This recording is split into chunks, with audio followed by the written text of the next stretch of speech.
يا أيها الناس ضرب مثل فاستمعوا له إن الذين تدعون من دون الله لن يخلقوا ذبابا ولو اجتمعوا له وإن يسلبهم الذباب شيئا لا يستنقذوه منه ضعف الطالب والمطلوب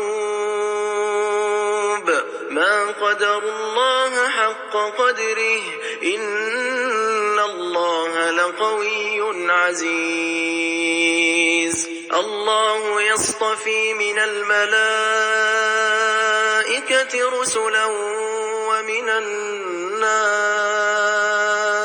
إن الله سميع بصير يعلم ما بين أيديهم وما خلفهم وإلى الله ترجع الأمور يا أيها الذين آمنوا اركعوا واسجدوا واعبدوا ربكم وافعلوا الخير لعلكم تفلحون وجاهدوا في الله حق جهاده هو اجتباكم وما جعل عليكم في الدين من حرج ملة أبيكم إبراهيم هو سماكم المسلمين من قبل وفي هذا ليكون الرسول شهيدا عليكم وتكونوا شهداء على الناس فأقيموا الصلاة وآتوا الزكاة واعتصموا بالله هو مولاكم فنعم المولى ونعم النصير. Ô homme, une parabole vous est proposée, écoutez-la.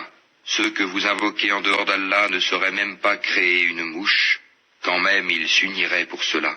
Et si la mouche les dépouillait de quelque chose, ils sauraient le lui reprendre. Le solliciteur et le sollicité sont également faibles. Ils n'ont pas estimé Allah à sa juste valeur. Allah est certes fort et puissant. Allah choisit des messagers parmi les anges et parmi les hommes. Allah est audient et clairvoyant. Il sait ce qui est devant eux et derrière eux, et c'est vers Allah que tout retournera. Ô vous qui croyez, inclinez-vous, prosternez-vous, adorez votre Seigneur et faites-le bien. Peut-être réussirez-vous.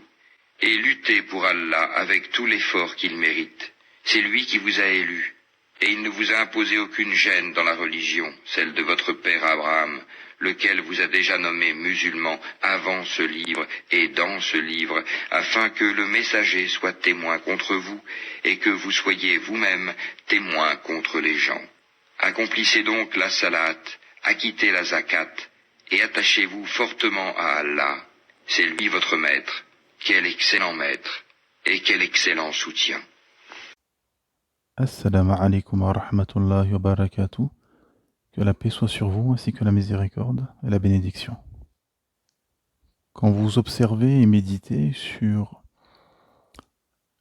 le parcours des prophètes, leur mission, leur récit, leur vie, vous allez très vite constater et vous apercevoir qu'il y a une constante dans leur méthodologie et dans ce qu'ils ont subi. Inéluctablement, leur mission a commencé par des efforts sur eux-mêmes déjà, en priorité. Ils ont commencé par cheminer eux-mêmes. Ils sont passés par des phases qui étaient le plan divin dans leur ascension spirituelle. Le prophète Mohammed sallallahu alayhi wa sallam a vécu 40 ans avant d'être prophète. Et plusieurs mois avant de recevoir la révélation, il était dans un isolement spirituel dans la fameuse grotte de Hira.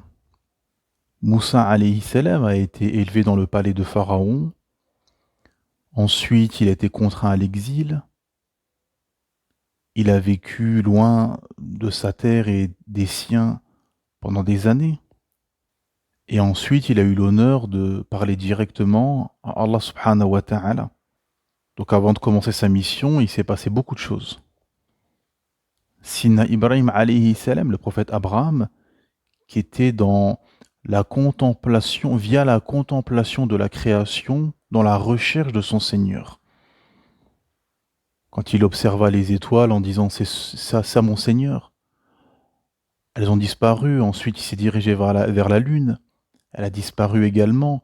Ensuite, il s'est dirigé vers le soleil, etc. Il était dans une recherche. Il était dans un cheminement spirituel et dans une recherche du divin via la création. Donc, ils ont commencé, plus ou moins, parce qu'il y a eu différents récits et différents parcours, mais on voit qu'il y a un cheminement en amont. Donc un effort sur eux-mêmes, ce qu'on appelle le jihad fin nafs, l'effort sur son nafs, sur son âme, sur son ego, sur soi, sortir de sa zone de confort pour s'élever spirituellement vers Allah subhanahu wa ta'ala.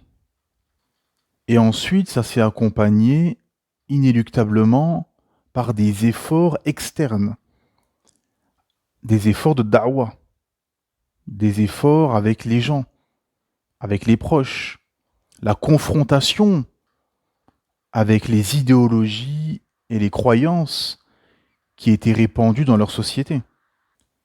Car au-delà d'amener une croyance saine qui contredisait radicalement les croyances de leur époque, de l'époque des prophètes, qui étaient des croyances idolâtres, polythéistes, et eux sont venus avec le tawhid, avec le monothéisme, adorer un Dieu unique, Allah subhanahu wa ta'ala. Donc à chaque fois, c'était une révolution dans les sociétés.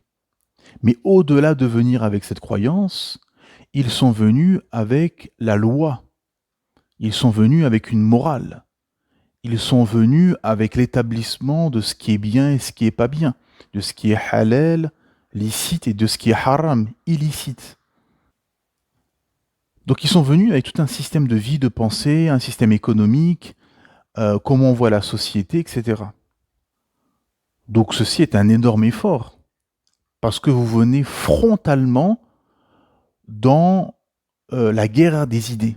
Là, vous êtes sur le terrain de la guerre idéologique, la guerre des idées, la guerre des croyances, la guerre des projets de vie, la guerre de l'établissement, de savoir qu'est-ce qui est bien, qu'est-ce qui n'est pas bien, qu'est-ce qui est licite, qu'est-ce qui est illicite, qu'est-ce qui est moral et qu'est-ce qui est immoral. Donc c'est une révolution totale de A à Z, de la croyance, bien évidemment, mais après de tout le reste, du politique, du législatif, de l'économie, du social, etc. Donc c'est quand même assez significatif comme mission. Parce que vous venez pas vous rentrez pas dans une société en expliquant aux gens que leur façade, qu'ils devraient changer la couleur de leur façade. Non, c'est beaucoup plus profond. Là, vous vous touchez à l'état profond, en quelque sorte. Et ce qui est enraciné dans l'inconscient collectif et dans ce qui est au plus profond de chaque être, la croyance, la certitude en quelque chose. C'est pour ça que parmi les conditions de la shahada, il y a ce qu'on appelle al-yaqin, la certitude. Parce que la certitude fait partie de la croyance. Quand vous dites « je crois », dans l'inconscient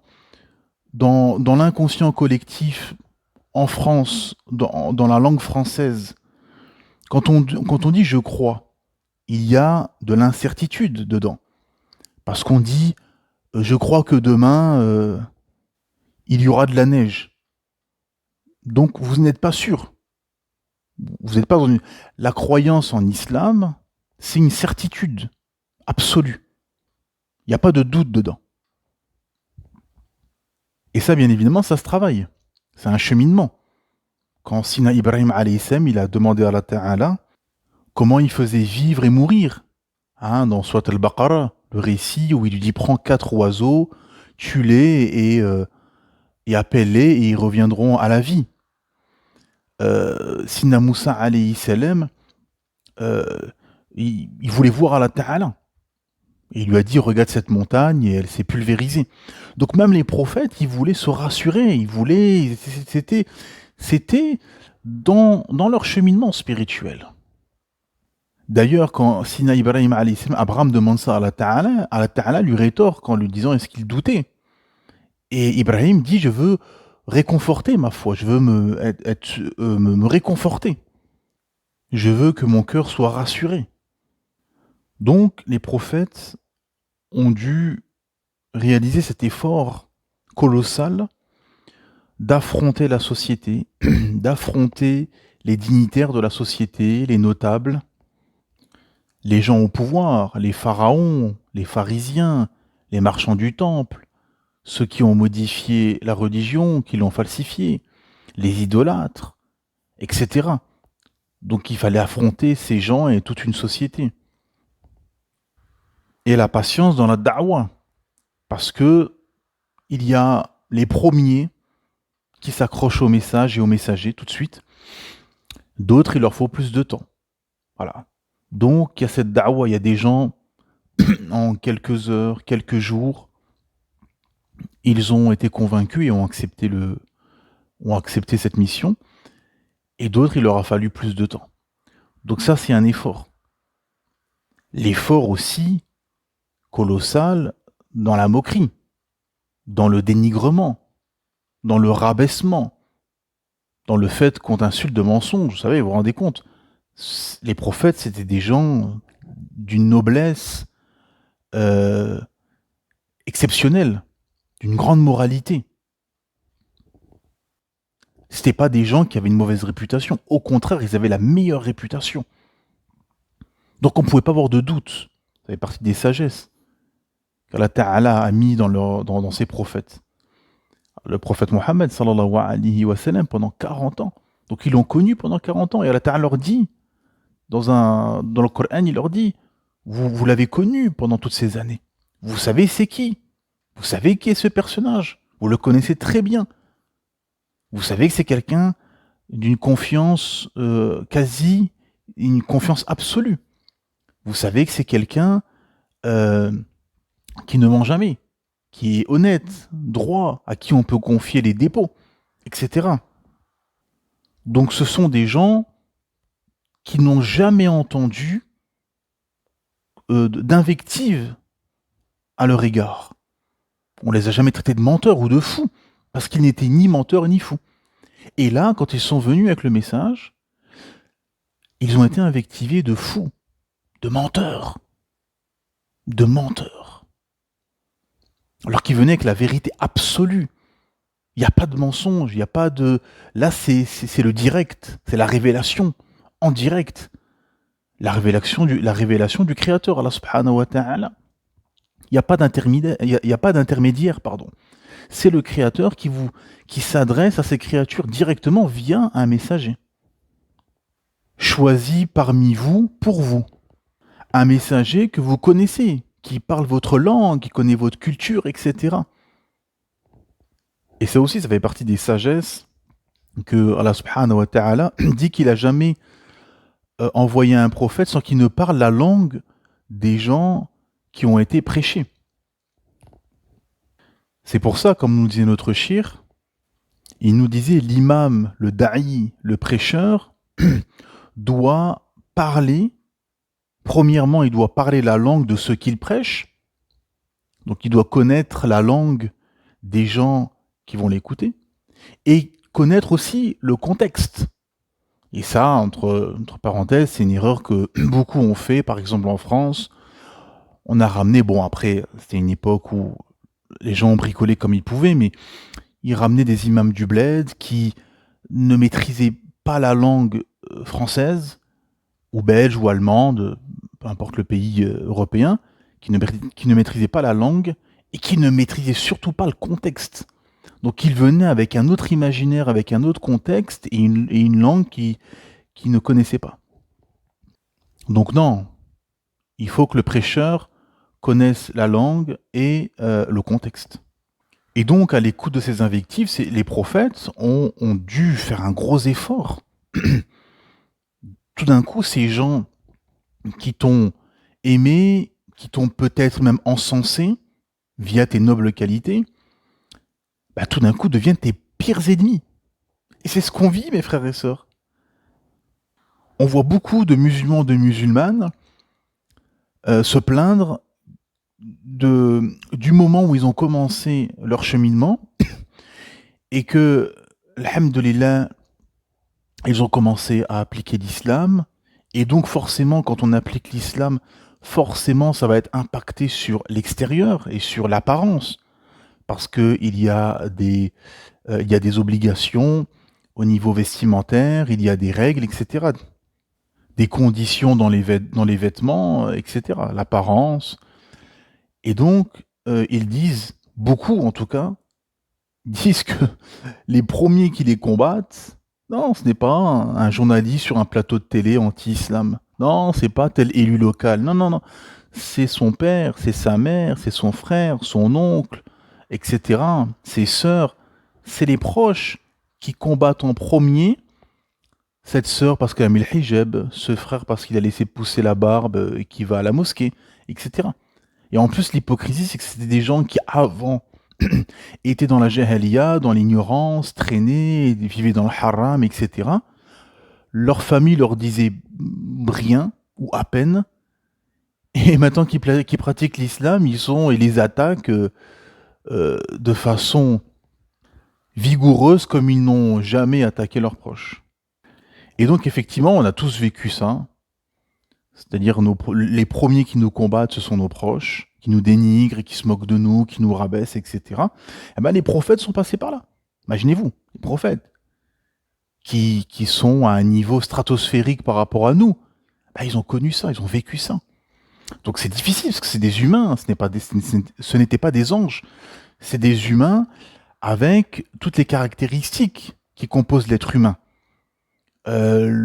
Le fait d'être chagriné, d'être triste, d'être touché par certains propos, surtout venant de proches.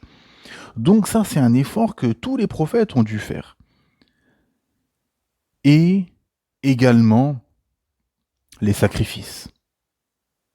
Et ça, c'est quelque chose que, surtout dans notre époque, beaucoup ou n'en parlent pas, ou bien font comme si ça ne faisait pas partie du cheminement spirituel, ça ne faisait pas partie du sentier, ça ne faisait pas partie de l'islam, ça ne faisait pas partie des choses par lesquelles les prophètes sont passés, qui sont les sacrifices.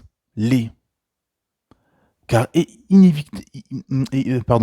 inéluctablement et inévitablement, sur ce sentier lumineux, Allah subhanahu wa ta'ala, Sirrat al-Mustaqim, inéluctablement, il y aura des sacrifices à faire, pardon. Des sacrifices et des désaveux. El-wala wa el-bara. Il y a ce qu'on appelle l'alliance et le désaveu. On s'allie pour Allah et on se désavoue pour Allah. Et il y aura les sacrifices. Dès que le père de Sina Ibrahim alayhi salam, du prophète Abraham, on reste encore sur Ibrahim alayhi salam parce que c'est vrai que c'est un prophète fondamental dans le monothéisme et c'est un prophète qui est passé quasiment par toutes les étapes par rapport aux autres prophètes qui ont eu des parcours peut-être un peu différents, etc. Quand son père lui a apparu clairement que c'était un mushrik, un associateur, un ennemi d'Allah, eh ben il s'est désavoué. Et forcément, ce désaveu s'est accompagné de sacrifices. Et les prophètes ont dû sacrifier. Et ils ont beaucoup sacrifié. Et forcément, qui dit sacrifice, dit sortir de sa zone de confort. Inéluctablement, tu sortiras de ta zone de confort. Et il y aura des sacrifices à réaliser pour te maintenir sur ce sentier lumineux. Notamment un sacrifice fondamental chez quasiment tous les prophètes, Ah ben, c'est l'exil, c'est l'immigration, c'est l'exode.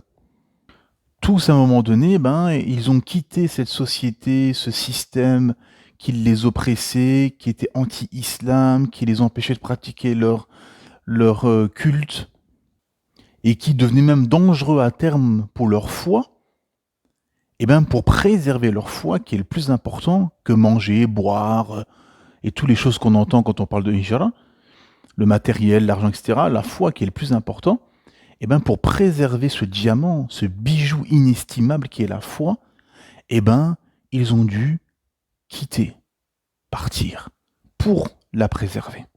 Et bien évidemment, ça s'accompagne de sacrifices, parce qu'ils ont quitté des terres dans lesquelles le prophète Mohammed sallallahu alayhi wa sallam, il a quitté la terre qu'il l'a vu naître. Il est né à la Mecque, il a grandi à la Mecque, toute sa vie à la Mecque, jusqu'à 40 ans.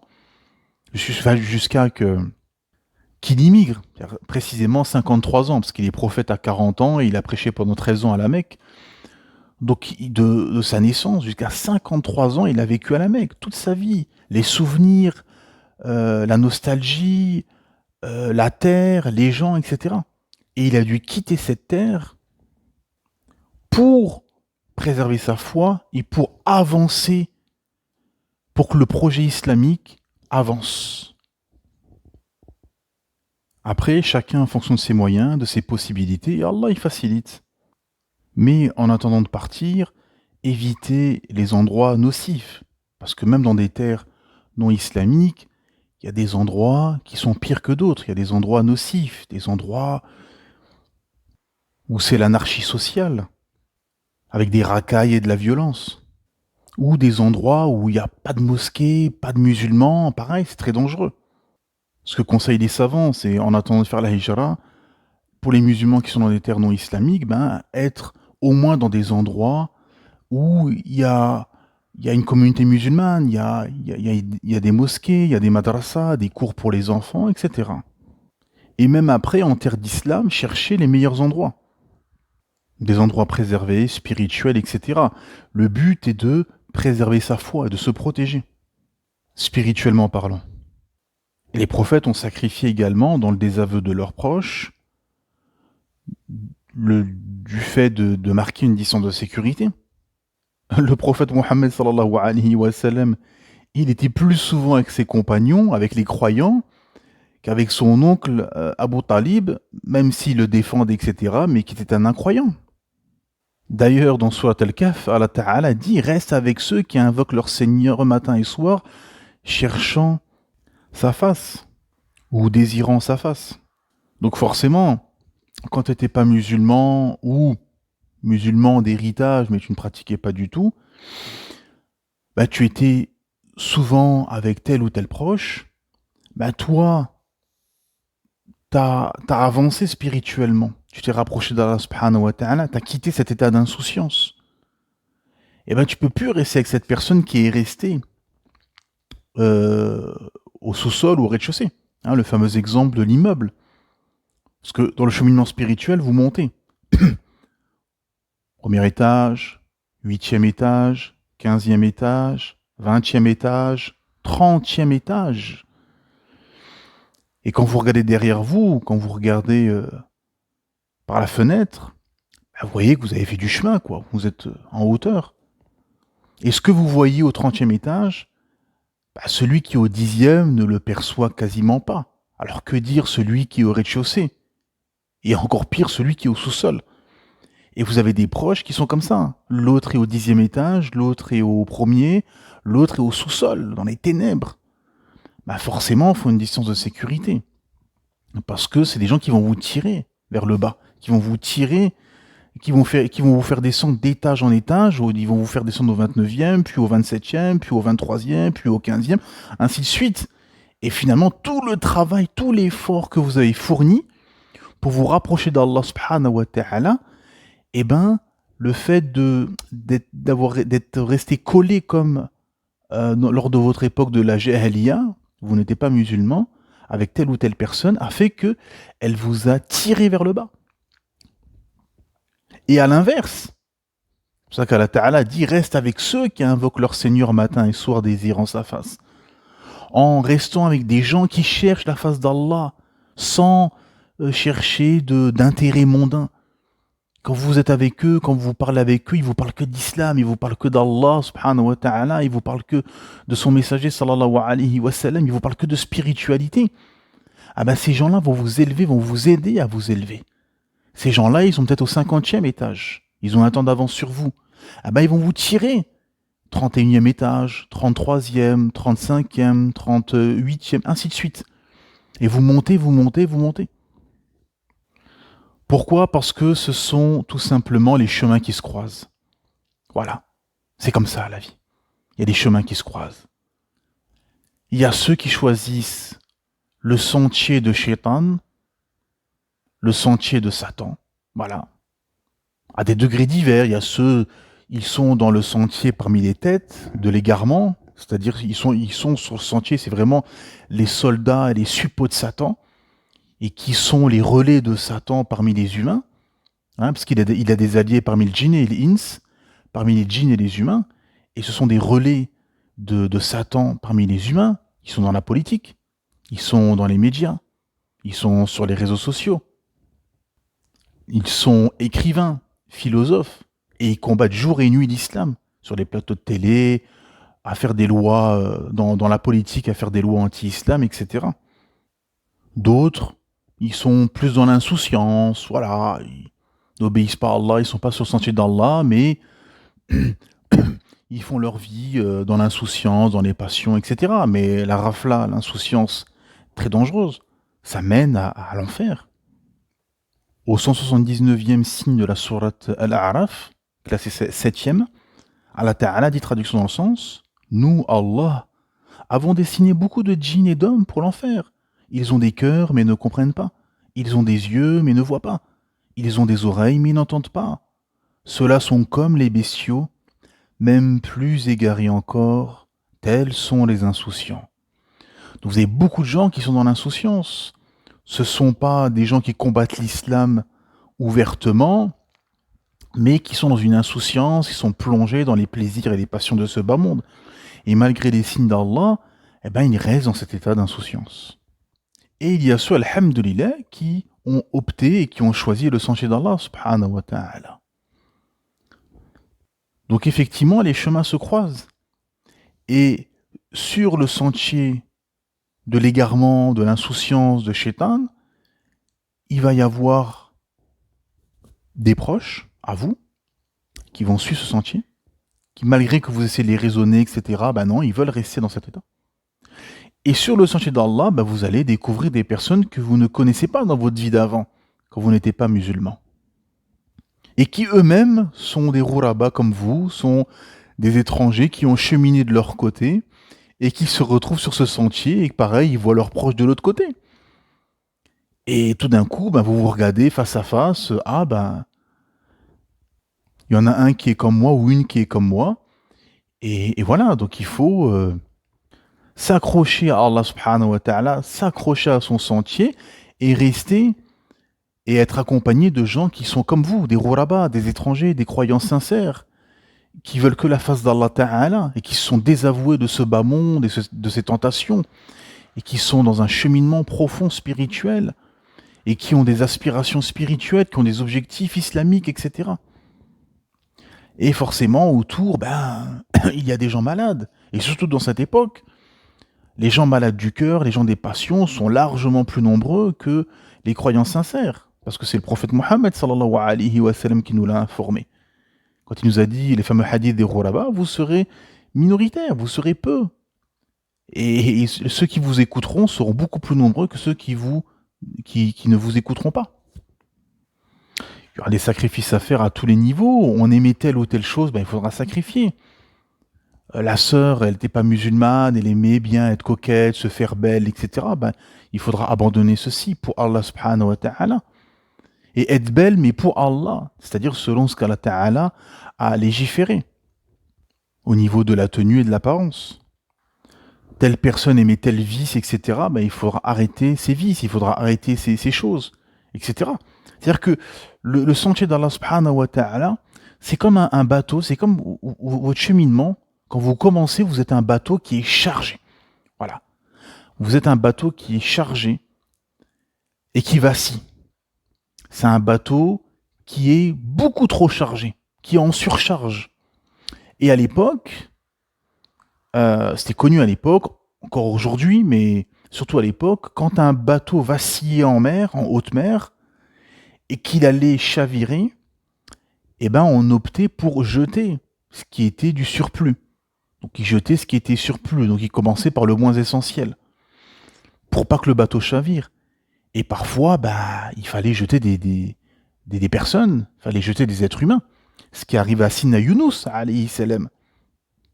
Younous, qui avait quitté son peuple, qui était agacé que son peuple refuse, il est parti, il a pris le bateau sans l'ordre d'Allah subhanahu wa ta'ala.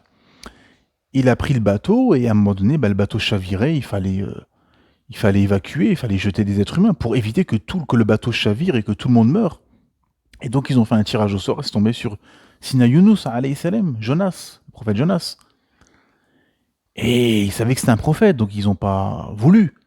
Ils avaient honte. Et ils ont fait le tirage au sort plusieurs fois, jusqu'à que, à chaque fois ça tombait sur lui, le destin, vous voyez. C'est-à-dire qu'on ne peut pas échapper au destin d'Allah Ta'ala.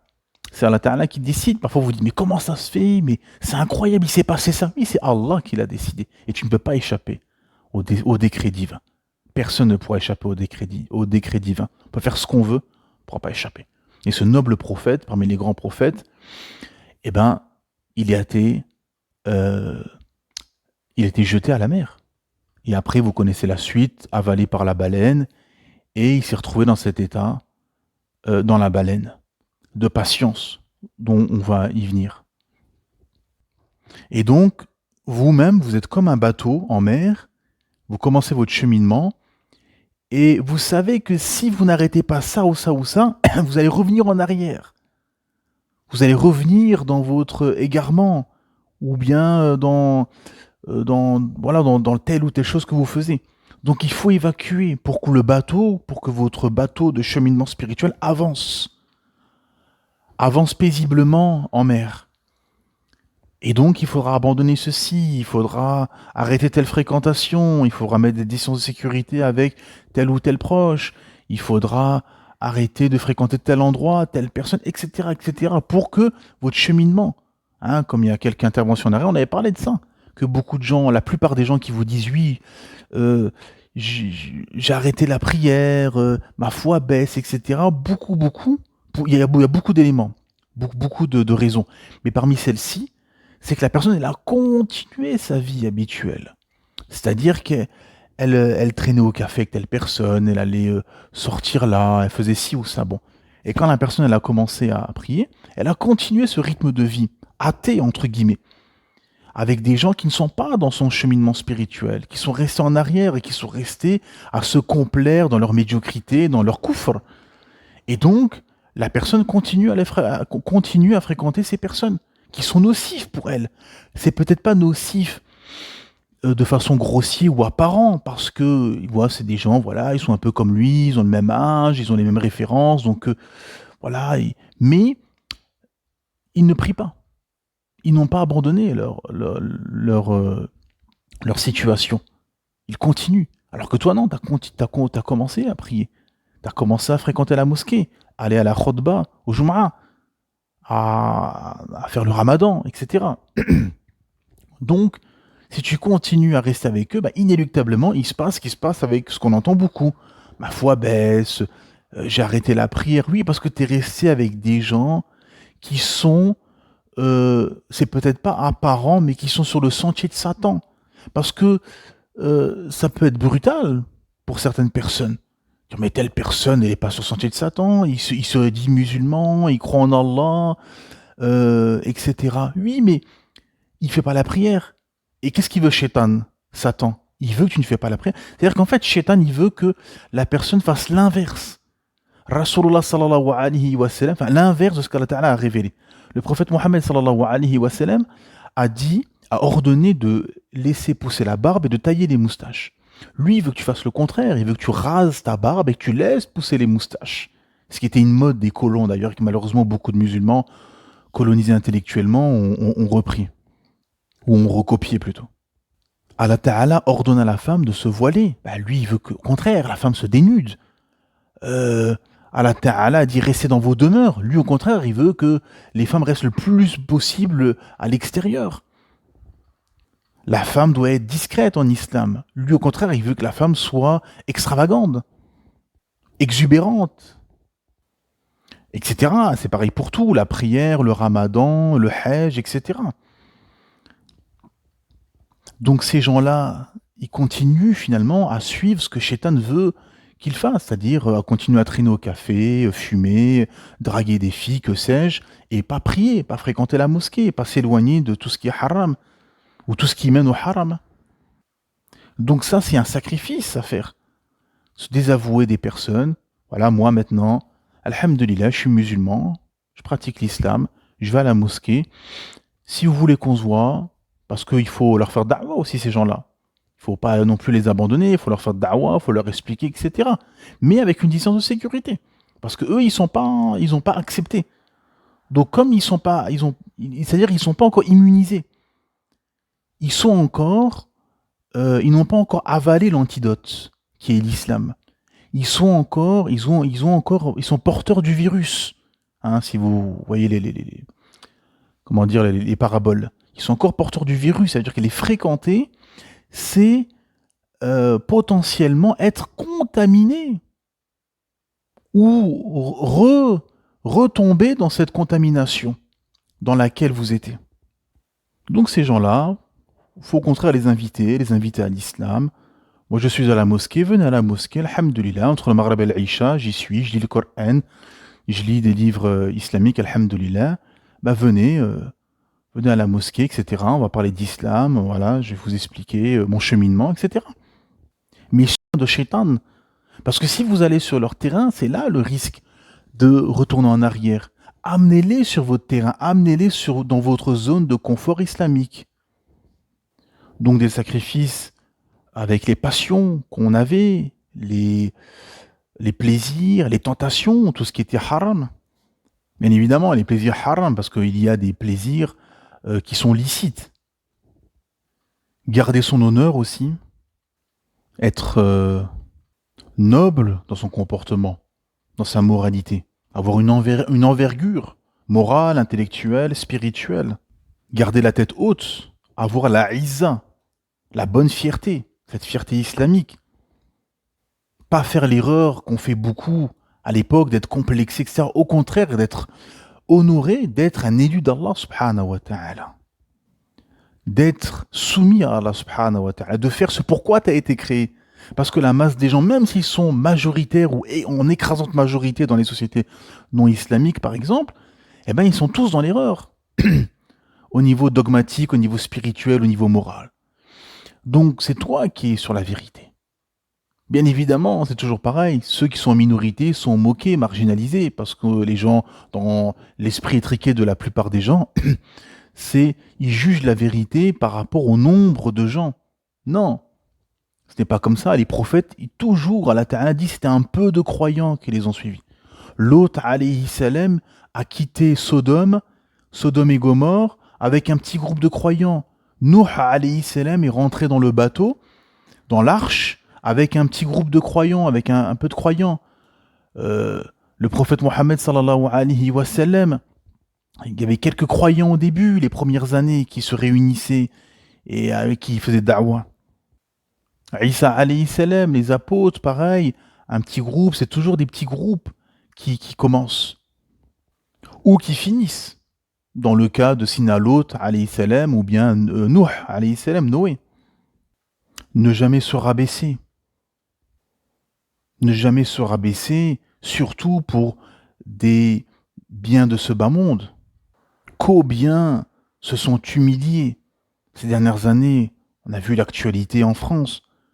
Combien de soi-disant imams, parce que imam c'est un grand statut en islam, mais qu'on appelait imams et qui se sont ridiculisés, humiliés eux-mêmes en direct sur des plateaux de télé.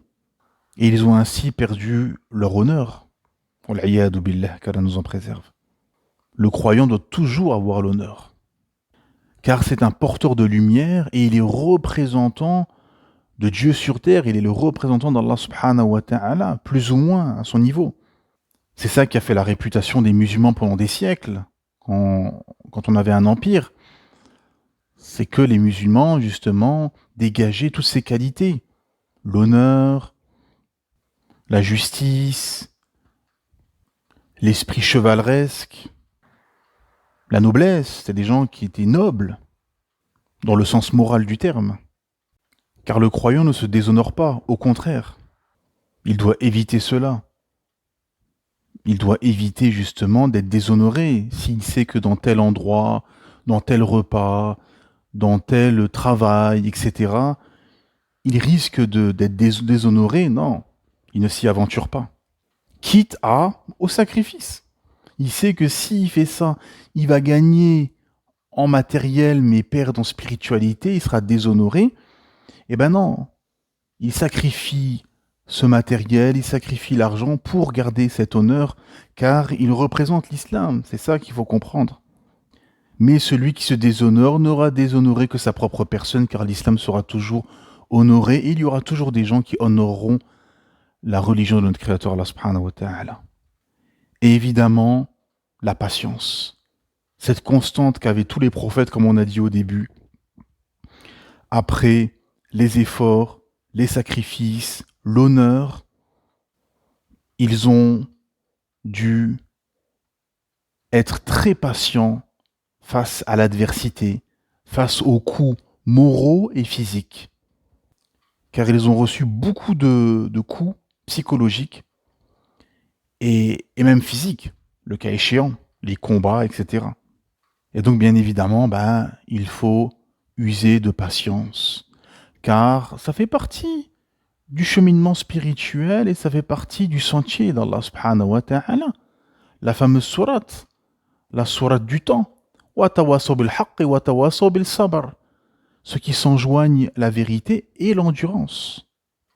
Quand ce compagnon était venu voir le prophète Mohammed sallallahu alayhi wa sallam, alors qu'il avait le dos tailladé, c'était en pleine bataille, et il lui dit est-ce que tu invoques Allah pour nous?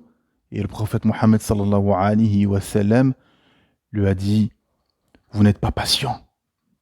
Les apôtres de Jésus, de Isa alayhi salam, on les a tranchés en deux, on les griffait avec des peignes en ferraille, car ils ont attesté qu'il n'y avait un seul Dieu, unique, Allah subhanahu wa ta'ala. Donc les prophètes étaient patients, ils ont patienté pendant des années, pendant des siècles, pour certains. Nuh alayhi salam pendant 950 ans. 950 ans, mes frères et sœurs. 950 ans de da'wa, de difficultés, de moqueries, de dénigrement, etc. Et ils ont également enjoint la patience à leurs proches, à leurs compagnons, aux croyants qui les ont accompagnés dans cette mission honorable. Car dans la patience, il y a un examen. Ce n'est pas tout de suite. Tu ne peux pas réaliser tout de suite. Il y a eu 23 ans de da'wa. Entre le début de la prophétie du prophète Mohammed sallallahu alayhi wa sallam et la prise de la Mecque, que de Médine à la Mecque et les tribus aux alentours soient musulmanes, il y a eu 23 ans de difficultés, d'efforts, de sacrifices, d'immigration, de patience, de coups, de morts, de sang, de batailles, de traversée du désert, en plein ramadan, sous une chaleur terrible. La faim, le célibat, etc. Donc il fallait s'armer d'énormément de patience. Pourquoi? Pour garder le cap, pour se maintenir sur ce sentier lumineux. C'est-à-dire que l'islam, en fait, ce sentier lumineux, l'effort spirituel, fait ressortir toutes les qualités humaines, de moralité, de spiritualité, d'effort, de sacrifice, de patience, etc. Contrairement justement au système des hommes matérialistes qui appellent les gens juste à suivre leur passion et à accumuler les biens, ce système au contraire fait ressortir tous les défauts humains, cupidité, orgueil, passion, la divinisation de soi, l'assouvissement personnel, etc. Et bien sûr, la patience, c'est dans des moments difficiles, Des moments, on voulait que tel projet se réalise, ben, ça ne sera pas tout de suite, ça sera dans 6 mois, ça sera dans 1 an, dans 2 ans. Il faut patienter, faut tenir. On attendait cette libération, on voulait enfin réaliser ce projet ou sortir de cette épreuve. Et finalement, va falloir encore patienter quelques mois. Va falloir patienter. Et en fait, quand vous réfléchissez, vous vous dites, mais oui, mais en fait, لَقَدْ خَلَقْنَا الْإِنسَانَ فِي كَبَدٍ. On a créé l'humain pour une vie de lutte. On a créé l'humain pour une vie de difficulté. L'enfer est entouré de facilité, de plaisir, de passion, de tentation. Et le paradis est entouré d'efforts, de difficultés. Et c'est là l'épreuve, mes frères et sœurs. Elle est là, on est dans l'épreuve. Parfois, on a des choses, on a des projets, on est pris comme ça dans nos projets, dans nos ambitions, etc. Et finalement, ça se fait pas, on est retardé, on est pris en otage par telle chose ou tel événement ou telle personne, etc. Faut patienter. Voilà, mes frères et sœurs, tout simplement. Faut patienter. Faut craindre Allah Ta'ala, beaucoup invoquer. Et dans cette patience, dans le fait que ce projet soit retardé, il y a une grande sagesse d'Allah Subhanahu wa Ta'ala. C'est une éducation, en fait. Et Allah Ta'ala vous éduque spirituellement via ces événements. Et une fois qu'on est passé par ces étapes d'effort, de sacrifice, d'honneur, de patience, on peut affronter la société, on peut affronter les défis, on peut affronter les enjeux, comme ce qui s'est passé pour les compagnons. Après tous ces efforts, ces sacrifices, d'avoir toujours gardé la tête haute, l'honneur, et avoir patienté, ils ont dû aller au front, ils ont dû aller au combat. Ils étaient construits, ils étaient prêts pour affronter la société et l'effort de guerre. L'effort de guerre intellectuel, avec la langue, avec l'écriture spirituelle, et le cas échéant, comme ce qui s'est passé pour les compagnons, ils ont dû faire des batailles, des expéditions, pour mettre hors d'état de nuire les soldats de Satan. Et on pourrait résumer ces 4 qualités d'effort, de sacrifice, d'honneur et de patience dans l'histoire de David et Goliath. Ils étaient 70 000 au départ, et ils ont fini à peu près 300, selon les commentateurs du Coran. Parce que justement, à chaque fois qu'il fallait faire des efforts, à chaque fois qu'il fallait faire des sacrifices, à chaque fois qu'il fallait garder l'honneur, à chaque fois qu'il fallait patienter, un groupe abandonné, un groupe abandonné, un groupe abandonné, jusqu'à qu'il ne reste plus que 300 élus, 300 soldats d'Allah subhanahu wa ta'ala. Car ce n'est pas le nombre qui compte, ce n'est pas la quantité, mais la qualité. Et c'est ce qu'Allah Ta'ala nous a démontré dans cette histoire magistrale de David et Goliath. Daoud alayhi salam. Combien de fois une armée moins nombreuse a vaincu une armée plus nombreuse? Allah Ta'ala nous dit. Car ce qui compte, c'est qu'Allah subhanahu wa ta'ala soit avec toi. Et pour qu'Allah subhanahu wa ta'ala soit avec toi, et que malgré que vous êtes que 300, et qu'il y a le tyran qui tyrannise le monde depuis des années, en face de toi, le système tyrannique qui tyrannise le monde et qui combat l'islam, pour arriver à ce niveau, pour faire partie de ces 300 élus, ou de ces milliers d'élus parmi les compagnons qui ont affronté le système des Qurayshites, pour pouvoir affronter ces tyrans et ces systèmes tyranniques et les battre et faire triompher la vérité, inéluctablement, il faut passer par des efforts, des sacrifices, garder la tête haute, chercher la izza, l'honneur chez Allah subhanahu wa ta'ala, sacrifier, endurer et patienter. Que la paix, la miséricorde et la bénédiction soient sur vous.